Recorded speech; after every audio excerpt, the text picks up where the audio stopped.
زیادہ جو وہ بڑا محروم ہے، بڑا محروم ہے۔ ماشاءاللہ امیر اہل سنت نے بہت سی چیزیں ماشاءاللہ بتائیں قربانی کے حوالے سے۔ مدنی مذاکرے میں الحمدللہ کافی مسائل سیکھے ہیں، سیکھنے کا موقع ملا ہے، مرشد کا دیدار کیا ہے الحمدللہ۔ سائیں بہت سی باتیں سیکھیں، خاص طور پہ جو حج کے حوالے سے، قربانی کے حوالے سے بابا سائیں نے جو گفتگو کری، جو ہمیں سکھایا۔ تو تمام اسلامی بھائیوں کو جو مدنی چینل دیکھتے ہیں ان سے عرض کروں گا کہ اگر قربانی کے حوالے سے کچھ سیکھنا چاہتے ہیں اور چاہتے ہیں کہ ہماری قربانی اچھی ہو جائے، فیضان مدینہ کا رخ کر لیں، انشاءاللہ عز و جل امیر اہل سنت کی صحبت بھی ملے گی، اللہ کے ولی کی صحبت بھی ملے گی، اور بہت کچھ سیکھنے کو یہاں پر انشاءاللہ عز و جل ملے گا۔ اس مدنی چینل کے ناظرین سے یہ مدنی التجا ہے کہ اس ماحول سے ہر دم وابستہ رہیں۔ اس کی وابستگی سے یہ فائدہ ہوگا کہ نیکیوں بری زندگی گزارنے کا موقع ملے گا، خود بھی نماز پڑھنے والے، دوسروں کو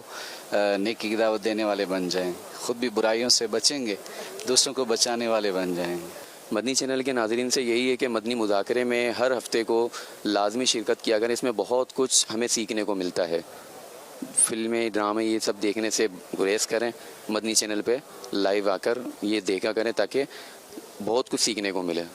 مدنی چینل کے ناظرین کے لیے یہی ہے کہ دعوت اسلامی جو دنیا بھر میں جو کام کر رہا ہے، خاص طور پہ جیسے میں نے ابھی نماز کورس کیا ہے فیضان مدینہ حیدرآباد میں 7 روزہ جو ہے نا رہائشی کورس، تو اس میں یہ ہے کہ ایک تو نماز سیکھی، فرائض سیکھے، غسل کے جو ہے نا فرائض اور سنتیں وغیرہ۔ اس کورس کے اندر یہ سیکھا کہ جو ہے نا ایک وہ ہوئی کہ پڑوس کے جو ہمارے جو رشتہ دار ہیں ان کو، تو میں نے 24 ایسے جو ہے نا افراد پڑوس کے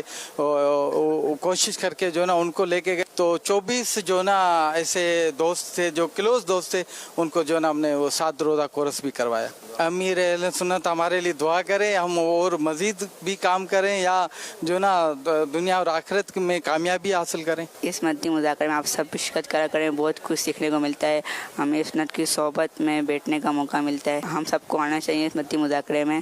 خود بھی آئیں، دوسروں کو بھی اس کی دعوت دیں۔ الحمدللہ بہت اچھا لگا، الحمدللہ ہر ہفتے ہی آتے ہیں، اور اب جیسے ذوالحجۃ الحرام میں 10 دن ہے سلسلہ، تو آج ہماری ڈسٹرکٹ کی باری ہے تو اس سلسلے میں بھی آئے ہیں، بہت اچھا لگتا ہے، بہت کچھ سیکھنے کو ملتا ہے۔ اچھا صرف یہی نہیں کہ دینی مسائل سیکھنے کو ملتے ہیں، بلکہ بہت سارے اس طرح کے مسائل بھی سیکھنے کو ملتے ہیں کہ اخلاقی طور پہ بندے کو کس طرح کا ہونا چاہیے۔ اور پھر آج کے مدنی مذاکرے میں بالخصوص 2-3 چیزیں یہ دیکھی گئی کہ امیر السنت لوگوں کے دلوں کا کس طرح سے خیال رکھتے ہیں، جیسے کہ جب امیر السنت نے جواب دیجیے کر کے لوگوں سے سوالات پوچھے تو ایک اسلامی بھائی جب جواب نہیں دے پائے تو امیر سنت نے ان سے بھی جواب لینے کی کوشش کی۔ اسی طریقے سے ایک اسلامی بھائی کو جب تحفہ نہیں دیا گیا تو امیر سنت کو یاد تھا تو امیر سنت نے وہ بھی تحفہ دلوایا، اور یوں امیر سنت دلوں کا خیال رکھتے ہیں، بزرگوں کا بھی خیال رکھتے ہیں۔ جو پیکیجز دیتے ہیں ملاقات کے لیے اس میں بھی تخفیف کی تاکہ زیادہ سے زیادہ اسلامی بھائی جو ہے ملاقات کر سکیں۔ مجھ کو ملی ہے عزت عطار کی بدولت، مجھ کو ملی ہے عزت عطار کی بدولت، چمکی ہے میری قسمت عطار کی بدولت، چمکی ہے میری قسمت عطار کی بدولت۔